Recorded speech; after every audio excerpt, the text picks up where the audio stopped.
Glikolisis. Glikolisis merupakan tahap pertama respirasi aerob yang terjadi di dalam sitoplasma atau sitosol. Pada tahap ini, molekul glukosa akan diuraikan menjadi senyawa yang lebih sederhana. Hasil penguraian molekul glukosa pada glikolisis berupa 2 molekul ATP, 2 molekul asam perfat, dan 2 molekul NADH. Untuk lebih lengkapnya, perhatikan bagan berikut. Urutan proses yang terjadi pada bagan di atas adalah sebagai berikut. Glukosa diubah menjadi glukosa 6-fosfat disertai pemecahan ATP menjadi ADP.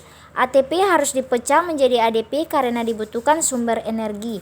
Kemudian, glukosa 6-fosfat diubah menjadi fruktosa 6-fosfat. Fruktosa 6-fosfat diubah menjadi fruktosa 1,6 bifosfat disertai pemecahan ATP menjadi ADP. Fruktosa 1,6 bifosfat atau 6 karbon dipecah menjadi satu molekul gliserat hedit 3 fosfat atau PEGA 3 atom karbon dan satu molekul dihidroksiaseton fosfat atau DHAP 3 atom karbon. Molekul DHAP diubah menjadi senyawa PGAL sehingga terbentuk 2 molekul PGAL.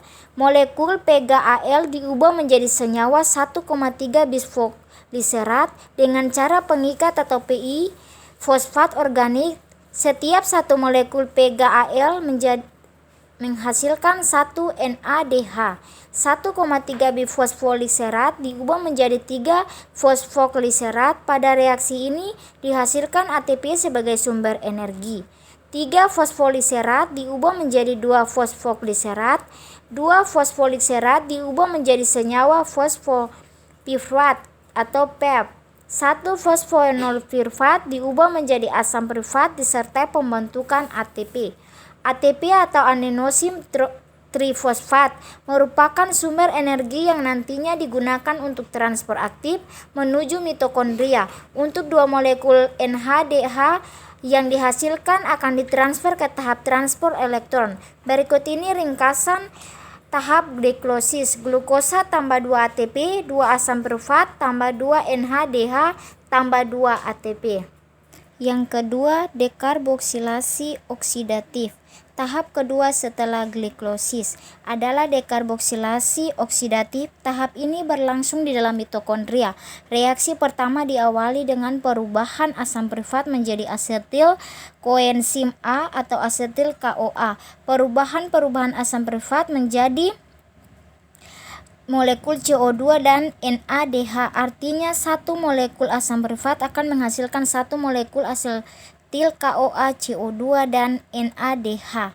Oleh karena pada tahap glikolisis dihasilkan 2 asam piruvat, maka dekarboksilasi oksidatif menghasilkan 2 molekul asetil CoA, 2 molekul CO2 dan 2 molekul NADH. Untuk proses simak bagan berikut. Urutan proses adalah sebagai berikut. Asam piruvat yang berbentuk pada tahap glikolisis akan melepaskan gugus karboksilat atau COO. Gugus tersebut akan diubah menjadi CO2. Sisa atom C dalam bentuk CH3COO akan mentransfer kelebihan elektronnya pada molekul NADH plus menjadi NADH. Untuk CH3COO akan diubah menjadi asam asesat. Asam asesat akan berikatan dengan koenzim A membentuk asetil koenzim A atau asetil CoA. Untuk memudahkan pemahaman tentang dekarboksilasi oksidatif, perhatikan ringkasan berikut. 2 asam piruvat tambah 2 koenzim A, 2 asetil CoA tambah 2 CO2 tambah 2 NH. Kemudian yang ketiga, siklus Krebs. Siklus Krebs adalah tahapan ketiga dari serangkaian proses respirasi aerob. Pada tahap ini akan dihasilkan 2 molekul ATP, 6 molekul NADH, 2 molekul VADH2 dan 4 molekul CO2. Untuk urutan prosesnya adalah sebagai berikut. Asetil CoA atau 2 atom karbon berikatan dengan asam oksalosetat atau 6 atom karbon membentuk asam sistrat atau 6 atom karbon. Itulah mengapa siklus Krebs biasa disebut siklus asam sitrat. Asam sitrat diubah menjadi asam isositrat. Asam isositrat atau 6 atom karbon diubah menjadi asam A-katoklulatrat atau 5 atom karbon. Reaksi ini disertai pelepasan CO2 dan pembentukan NADH. Asam katoglutarat atau 5 atom karbon diubah menjadi suksinil KOA yang memiliki 4 atom karbon. Reaksi ini juga disertai pelepasan CO2 dan pembentukan NADH. Kemudian suksinil KOA yang berbentuk diubah menjadi asam suksinal atau 4 atom karbon. Reaksi ini menghasilkan GTP, selanjutnya GTP diubah menjadi ATP. Lalu asam suksinat diubah menjadi asam fumarat disertai pembentukan FADH2. Asam fumarat yang berbentuk diberi tambahan air agar berubah menjadi asam malat atau 4 atom karbon. Asam malat diubah menjadi asam akslosetat kembali disertai pembentukan NADH.